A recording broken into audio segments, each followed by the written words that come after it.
As you may know, things have been going rather badly for me lately. Since I was made redundant, I started drinking rather heavily. Put my family through hell. Then Audrey, my wife, left me and took the kids. We could have patched it up, I know we could. If it hadn't been for the car accident. Then this morning, I had a letter from the clinic. The tests are positive. Apparently, I've only got a few months left to live.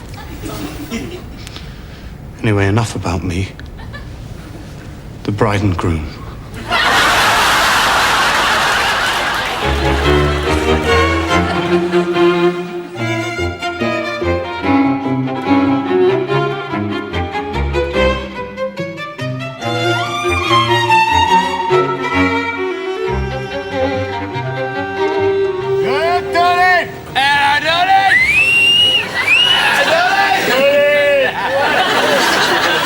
That's what I call a real woman.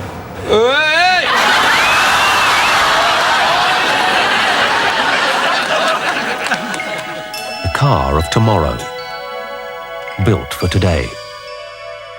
Mitsutoshi unveiled the Snail. Design breakthrough on wheels. The Snail goes nowhere fast.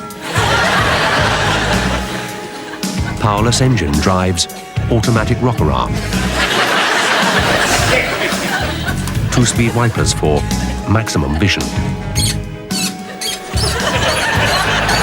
Magnetic chest to while away the hours. Padded support pillars cushion your despair.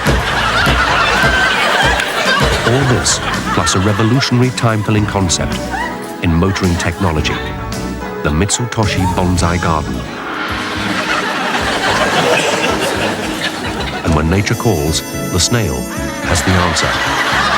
The Snail. It's the car for you and everybody else. The Snail.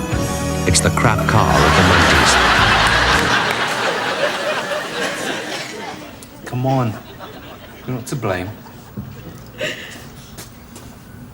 Alex. Helen. I've only just heard. So what happened? That's David. He's had a terrible road accident in town. Yes, there are some terrible roads in town.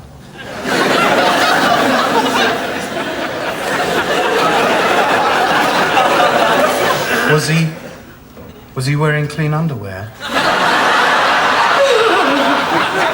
Come on, it's not your fault. A van came out of a side street next to the supermarket and David drove his bike straight into it. Why?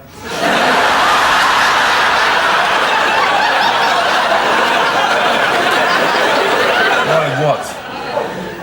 Why did he drive his bike into the supermarket? He didn't drive it into the supermarket, he drove it into the van. Oh. An hour ago he was sitting here with us, and now he's lying in a hospital in a critical condition. Hospitals are in a critical condition. I blame the government myself. No, it's our son David is in a critical condition. Oh. The doctor doesn't hold out much hope. He's got massive brain damage.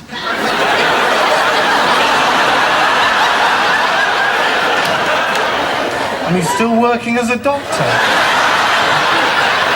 These doctors deserve a medal. No. David has got massive brain damage. Not the doctor. Oh. They're operating on him right now.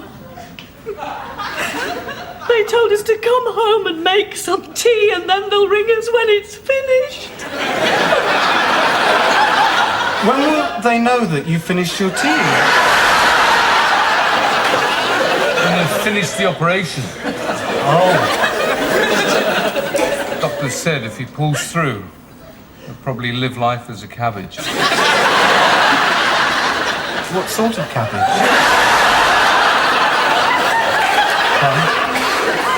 What sort of cabbage? A spring cabbage? A Savoy? Neil, This is difficult enough for us already. No. It's just that if he's a spring cabbage, you'll have to plant him in limey soil, and your garden's very acidic, you know. Neil! I blame myself. It's all my fault. No, there, Helen. It's not your fault. All the gardens around here are acidic. It's something to do with the soil, you see. Neil! Please, we'd rather be on our own just now, thank you. I understand. Look, if there's anything more I can do, I'm just next door. You won't forget, will No, you? fine, thanks. Okay. He means well, but Neil can be so thick at times. I mean, when we said David was going to be a cabbage, he thought we were going to keep him in the garden. He's going to get the best of care. If David's going to be a cabbage, we're going to keep him in the fridge.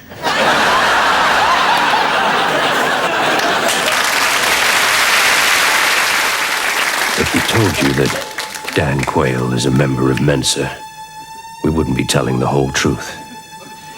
We said that Jason Donovan could sing. You'd find it hard to believe. But you know we're telling the truth when we say that Carlsberg is probably the finest lager in the world.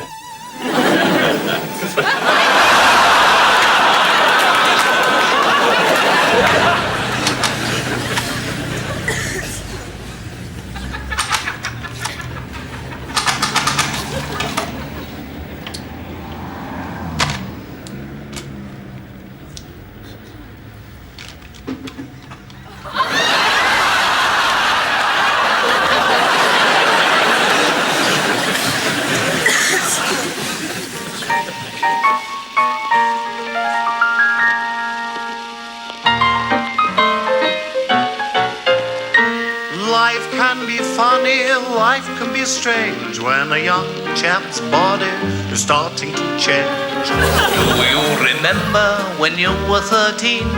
Something started happening in your genes. There in the shower you were so proud because the PE teacher cried out loud.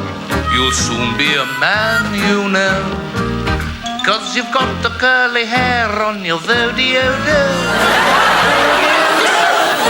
Everybody stopped to stare at your very first pubic hair. It's a curly whirly feeling. What is this thing all about? When your dinky crinkly winkle is revealing that something's starting to sprout. Curly whirly of your one pubic hair. You were so shy and very reluctant to open your fly. You never wanted to strip, 'cause every time you sneeze, it cracked like a whip. Adolescents don't make sense when you're in bed making a tent. But Lord knows you're a lucky pup when two things drop and another pops up. It's that grotty, spotty kind of feeling. Your skin's like an old Eccles cave, and your totally yodely vocal is revealing that your voice is starting to break.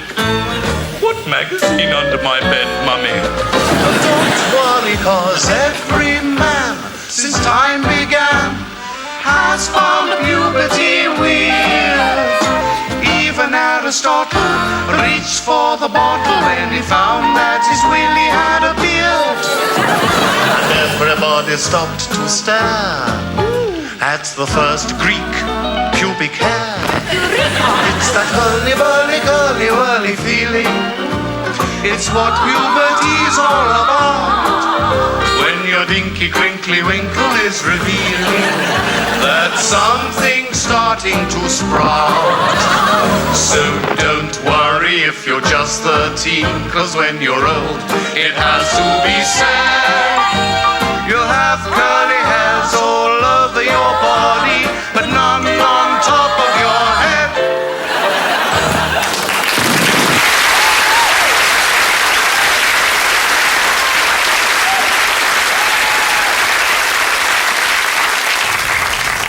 game of cricket at the East Malden Cricket Club. A typical game of cricket you can watch on any village green. Typical, that is, apart from one aspect. In this match, East Malden don't use cricket balls. Instead, they use live frogs.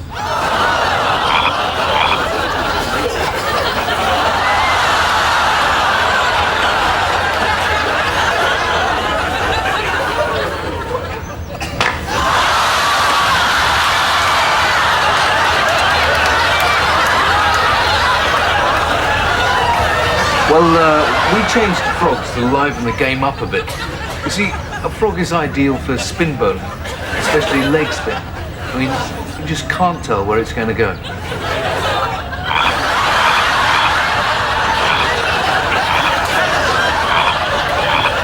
And it poses similar problems for the fielders.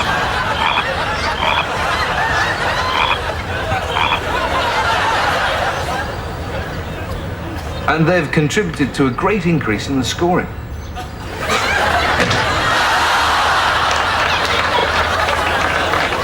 The only problem when using frogs is the variable quality. Some of them just aren't up to it.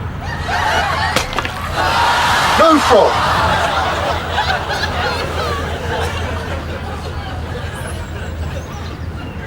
Come on! Come on. How's that? Match over. The sound of Frog on Willow has abated, and the players retire to the confines of their social club. The RSPCA complain and say it's not cricket. Well, neither's this, but it's bloody good fun.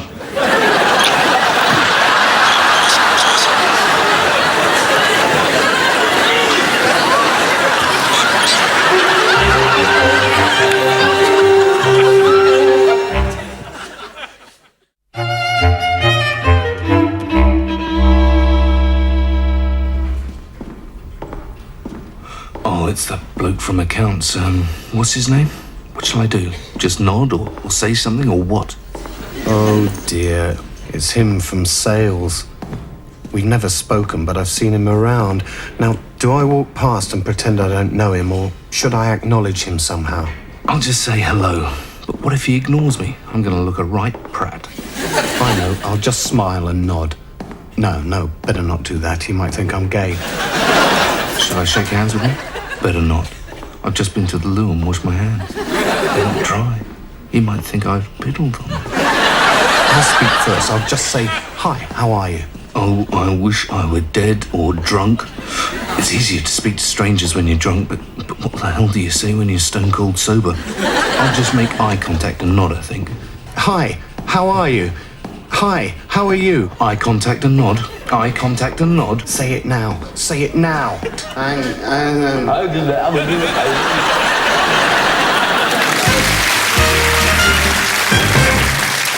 So, the Chancellor's latest mini-budget. Lots in this speech for everybody, some good, some bad. So to find out how this affects us all, let's go over to Gareth. Gareth, a 5p drop in the basic rate of income tax. How does this affect the average family? Well, let's have a little look, shall we? Righto. Average family, 2 children still at school, a dog, a car. Well, they're a staggering £1.23 a week better off. And what about the not-so-average family? Right, let's have a look. Mum, Dad, 7 kids. 7 kids? And a Sky satellite dish. They've bought their own council home, 2 cars, neither of which are taxed. Both drink, both smoke, holiday in Torremolinos. Play loud music, have a huge dog that annoys the neighbours. Yorkshire stone cladding in the middle of Crawley. And Dad constantly shouting things like, Raymond, get back in this house or I'll tan your ass. Well, they are 87p a week worse off. Mind you, I don't suppose they give a damn, do they? What about the single man's allowance? Right, OK. Let's have a look-see. A single man. Right. No kids, no mortgage, no ties. Good job, flash car. Nice clothes, goes out every night. Drinks, smokes, has a really good time. String of girlfriends. And is he any better off? Of course he is the lucky sod. Now The Chancellor has come down quite heavily on perks, the sort of things we can claim or can't claim against tax. Where does this leave the self-employed? OK, man, 30 to 40 years of age, recently divorced, fairly high income, alcohol problem, smokes too much, he's getting a bit tubby, mutton dressed as lamb, can't get it up anymore, combs his hair over his bald patch, thinks all the girls in the office fancy him. In fact, they call him the Slug.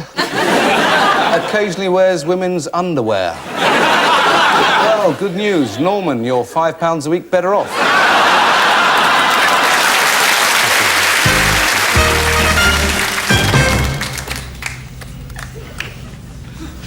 Hello, Norm.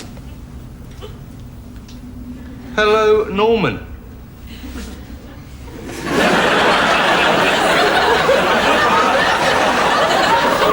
You what?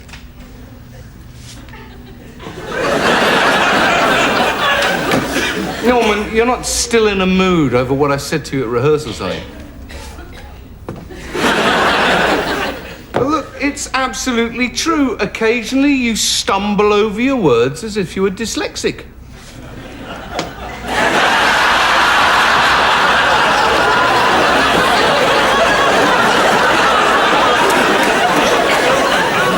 And sometimes you do get your lines mixed up.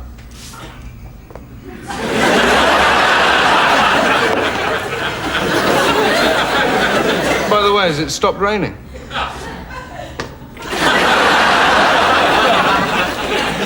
To be honest, sometimes your timing is way out.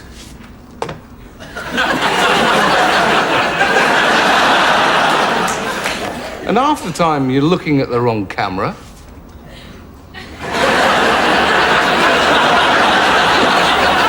And you're really clumsy with props. No. I think this is all a little bit juvenile, don't you? Come on, we're grown men. Talk to me. Yeah, you're right, Gareth. I'm being a bit stupid, I suppose. Yeah, I mean, it's ridiculous and childish. Yeah, I suppose we ought to be able to criticise each other without falling out. Hmm? Yeah, absolutely. I mean, after all, you're not exactly brilliant yourself, are you? I mean, you're terrible at remembering your lines. You're terrible at remembering your lines. What do you mean?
I name this child Charlotte, Harriet, Emily, Filofax, Fifi Trixie Bell, Anna, Cordless, Louisa, you can catch me on the mobile, Eugenie.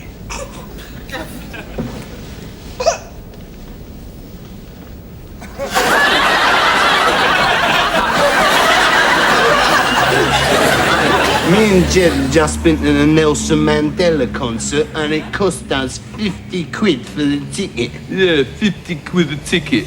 That bloke wants locking up. Ah, Nigel, Helen. Hello.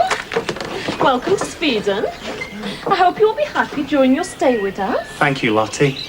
Please be coming in. Jan is in the living room.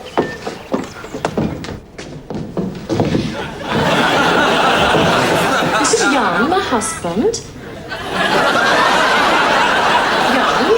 Nigel, Helen.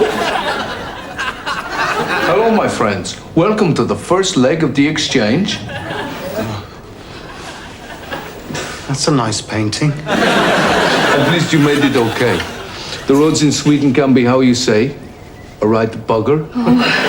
Yes. Thank you. You like the painting? It is Lottie. She is the artist of the family. It's very clever. Oh, yes, and very good at the ceramics. Look at the handle on this. It's very nice. But like all artists, she can be a little crazy, you know? Jan, I think you embarrass our guests. I'm sorry. Now tell me, have you noticed any major differences between Sweden and England? And the roads are a lot bigger. Wider. Wider.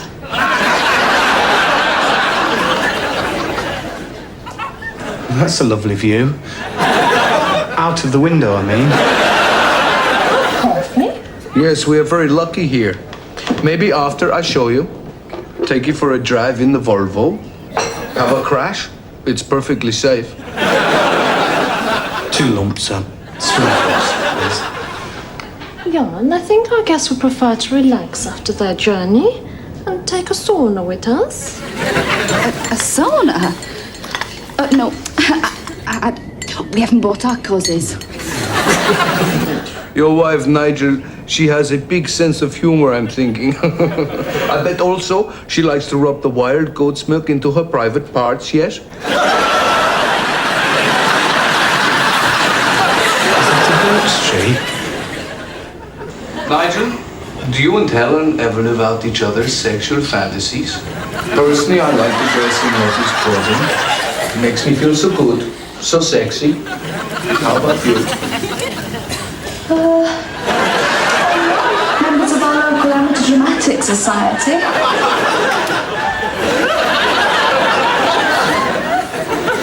So we moved to the house in West Didsbury. Because it had a bigger garden. That's very interesting, Helen. Do you achieve orgasm through oral stimulation or during intercourse? Well, it had a bigger garden, you see. I'm a cunnilingus person myself. Whereabouts in Sweden is that then?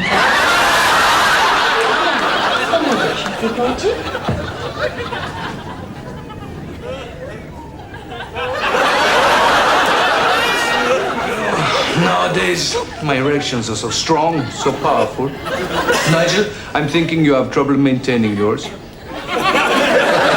Don't worry, I have something in the fridge which may help.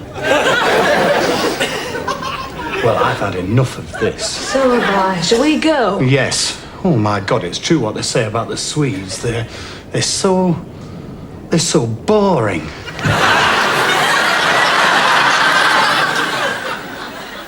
Some people say we're smutty. I don't like being called smutty. And I don't like being called sweet.